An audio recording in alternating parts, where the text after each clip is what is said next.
Hi, my name is Barry Crumpton. Today I want to talk to you about Chinese EVs. I've mentioned before, for some reason all our EV shills, and I can't understand why it is, but all our EV shills seem to want to name drop Chinese EVs every possible opportunity. No matter how stupid the name sounds, they want to talk about it. Now listen to this one. I'm going to correct the headline. This is motortrader.com.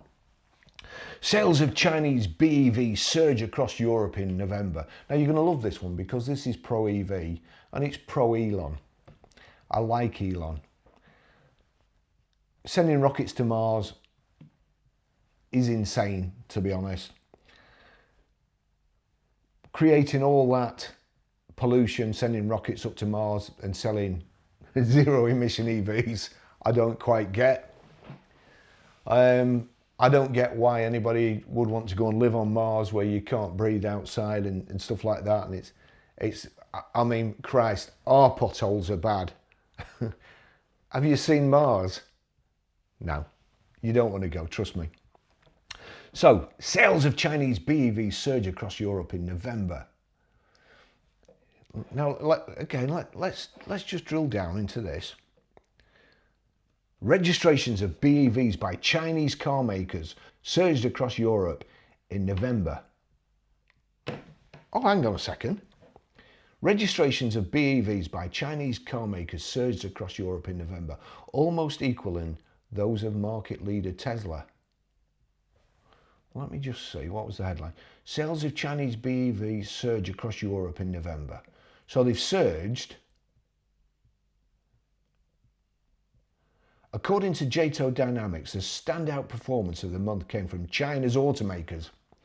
So the standout performance from JATO Dynamics, the standout performance of the month came from China's automakers, which combined registered more than 24,100 units of battery electric vehicles in November,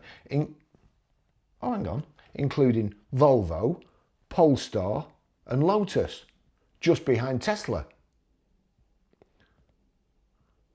China's automakers increased market share in the BEV category from 12.5% in November 2023 to 13.2% last month. So they've increased it by 0.7% on the 100% category of battery electric vehicles. It's not a whole lot, is it?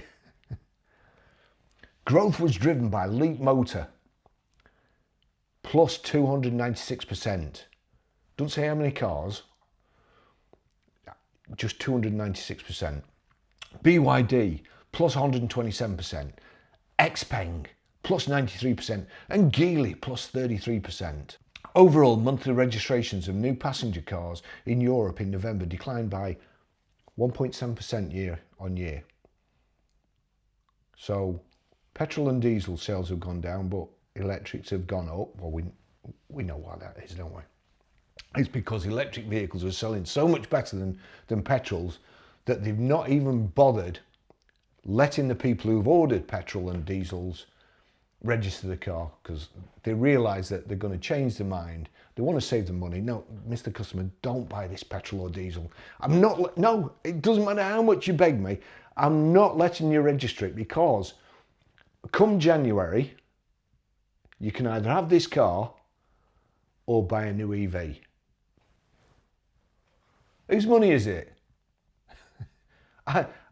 I want a petrol or diesel. I don't want an EV, and I want it now. Sorry, sir, you can't have it now, because if I let you have a petrol or diesel now, it will cost Mr. Manufacturer £15,000.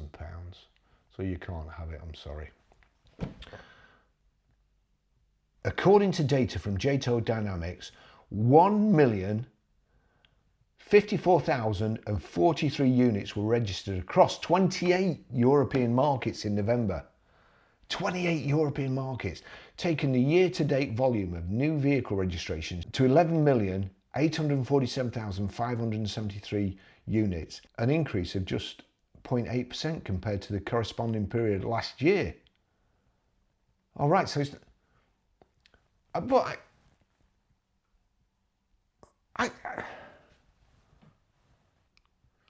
EVs are selling like hotcakes, but they've only gone up 0.8% across Europe. But Colin Walker, God, what did he say? Blimey heck, let me just have a look. Colin. Remarkably, I have actually been accused by some of being selective in my use of data by choosing to talk of global EV sales. You know, global sales, which is all sales, i.e. all the data. Basically, the opposite of selecting data. Social media at its finest. Well, Colin, that's exactly what you do, to be fair. And you've only done that because that shows a better picture than if you'd have come to the UK or Europe. So you've gone global. Fair enough, Colin. We know what you're doing. Now let's get back to this. Sales of Chinese BEVs surge across Europe in November. I'm going to correct your headline, Motor Trader. I'm going to correct it. Okay.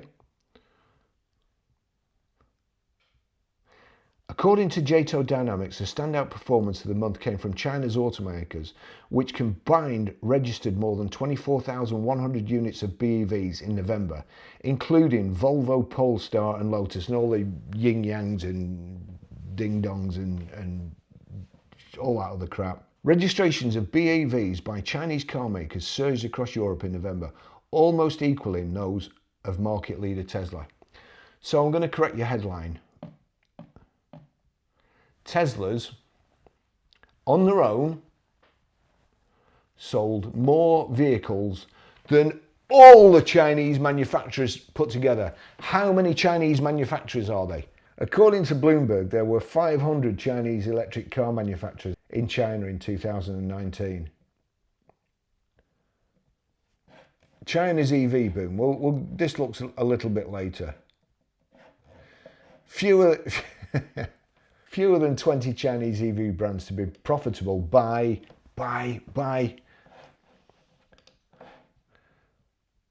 the decade's end.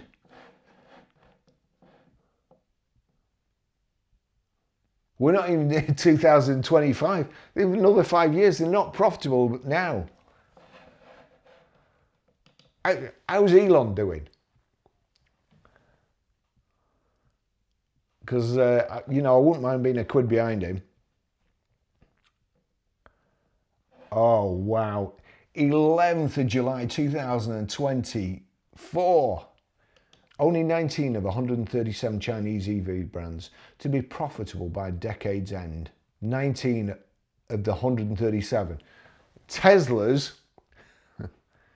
Now, why do you think this is? Why do you think Chinese vehicles are portrayed like this? Why do you think that headline was written by this person to say that the Chinese EVs are doing really well, when the real headline was Tesla on their own outsold all these 137 Chinese EV brands?